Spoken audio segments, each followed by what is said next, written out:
Hello, one and all. This is Mr. Christopher from Funkatopia, and I have on Skype with me today Marco from the Federation of the Disco Pimp. How you doing, buddy? Hi Chris, how are you? I'm fine. I'm doing good, doing good. So, I hadn't really heard about you guys until you reached out to me, and I was like, "What in the world is?" Because you see the name of the band, and you're thinking, "Well, this can be nothing else but something funky."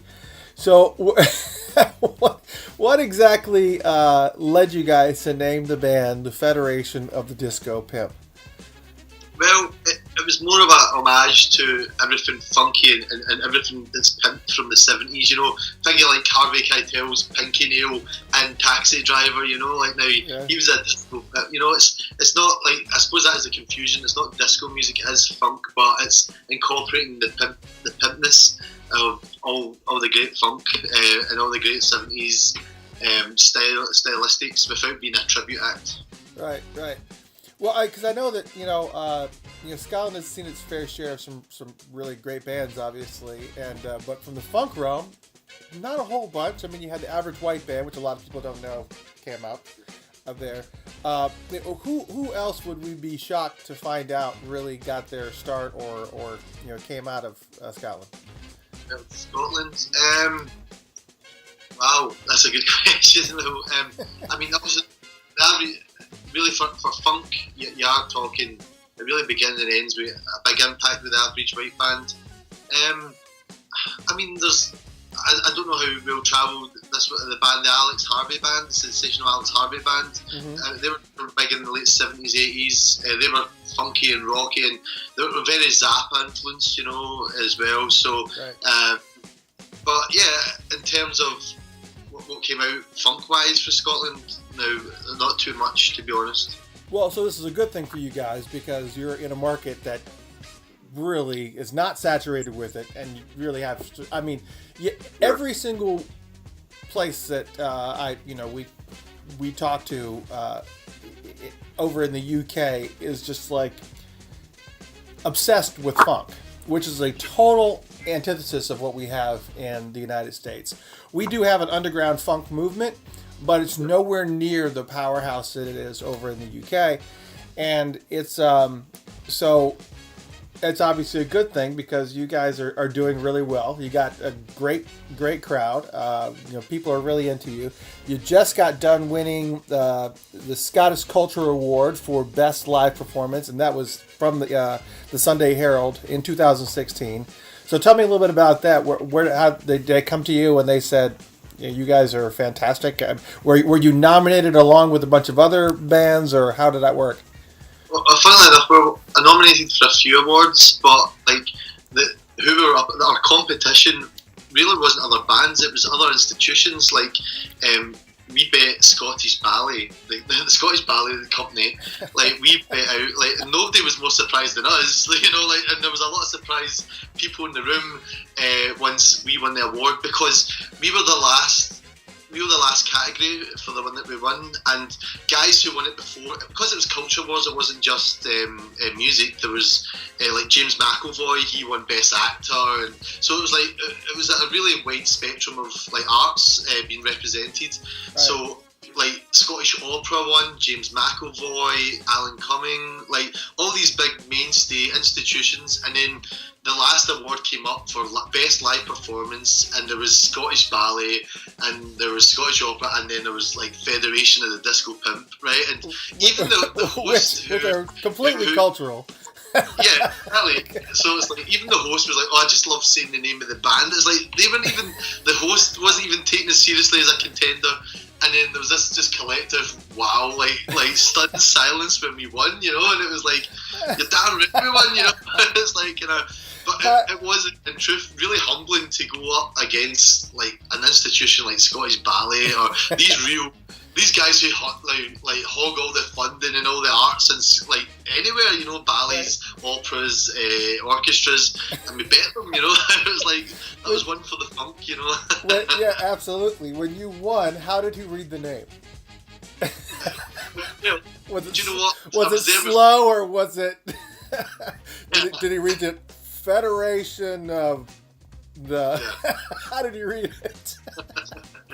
It was almost with a question mark at the end of it, like what just happened, you know? So it was like, That's great. but yeah, it was so amazing, and even the fact that like the lists come up on the screen who's nominated, and I said to my guitarist Mikey, "I'm gonna please get a picture for Instagram, like see how ridiculous this is," you know, because we just thought even their table was at the back right of the room where it was like there was no light or anything, you know. It's like we are so here to make up numbers, you know, like now kind of. But amazingly, we won, and it was we're very proud and happy with the achievement. It was just That's hilarious.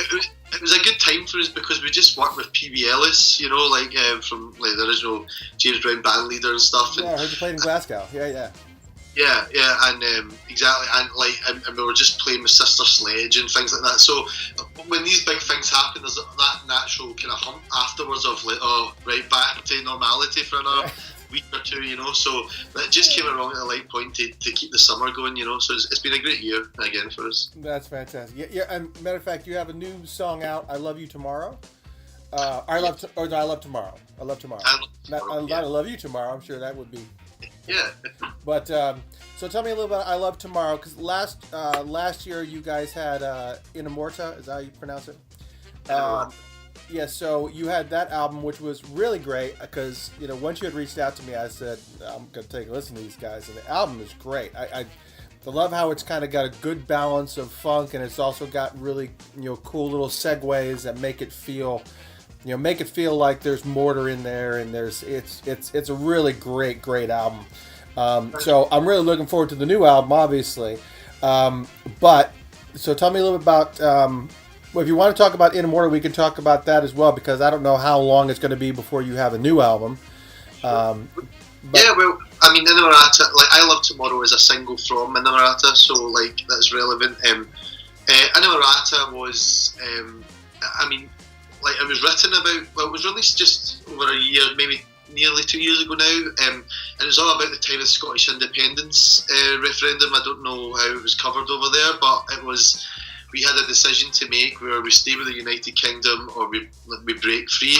So, like, again, I'm a huge Zappa fan, and what Zappa always said was, like, vote, you know, like now he was very up on that. And so that rung true to me as well. Two things that Zappa said was vote, and he says, if I need to put lyrics to my songs, then it's going to be about something I want it to be about, not about, like, falling in love like now everyone else writes about. So, with Inamorata, the theme was definitely about the Scottish independence referendum and about like voting and about making the decision. And I Love Tomorrow message was, whatever way you vote, just vote and don't worry about it, because it'll work out, you know, like kind of if we stand together, you know, then like all great funk songs are about as well. It's against the man, you know, like the common people, we can do something together if we pull together, and the message is like, get off the fence, make a decision, and you'll feel better about it, because if you don't do something, you regret the things you don't do rather than the things that you do. So that was the message of I Love Tomorrow, and furthermore the album itself. Well, I think the other thing too is that you guys don't have a situation like we do, where we have two presidential candidates that make it very, very difficult to vote for the lesser of two evils. So I guess that's cool that you actually have some good political messages that are in there as well. So is this part of a new album that you guys are in the works of releasing? We're releasing next at the end of September, the 22nd, as a double A side. So it's kind of tying. I've started writing a new album as well, so that'll be recorded next year.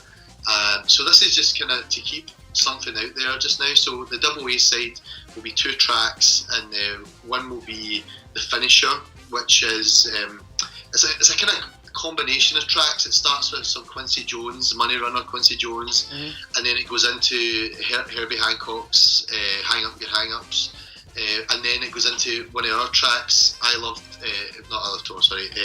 What Do You Want, from the Inamorata album, and there's some cheeky little references to Lettuce, to Michael Jackson. There's like, so it's a track that we actually finished our set with live, and we've never recorded it before, so it'd be a lot of fun. So because we're recording it, I added in a few extra parts. So it's a real representation of the band sound live and what's came before us, and where it should be going. So I'm really excited to get that. And the other side will be a cover of Pass the Peas merged with one of our other tracks, No Place Like Home. So these two tracks are kind of covers, but there's definitely original music in it as well, just as a crossover period between the albums, basically. Oh, that's good. I'm definitely looking forward to that. Now, and you guys are also doing a kind of, well, it's not really a tour. You've got a couple more shows coming up. That's all that I actually saw on your website was one in Glasgow again. And where else were you going to be? In Edinburgh, Glasgow, and then we go down south to Newcastle as well. That's just the next step. But we've got more dates all around the UK, and we're reaching out to you guys over in the States to get over there to tour, because we record more albums in New York and Brooklyn at Studio G. So we've done the last 2 albums there, so we want to take it to the stage over there as well, because we believe that that's where the music belongs, you know. Well, we need to get you guys hooked up with Bear Creek, the folks over at Bear Creek, because they have funk festivals at least a few times a year. They do a jam cruise normally in January, and they have actually Bear Creek Bayou, which has actually happened in New Orleans on at the end of September, 1st of October. And normally there's about 3 shows that happen per year, and you know you've got a collective of a lot of bands that come from all over the place.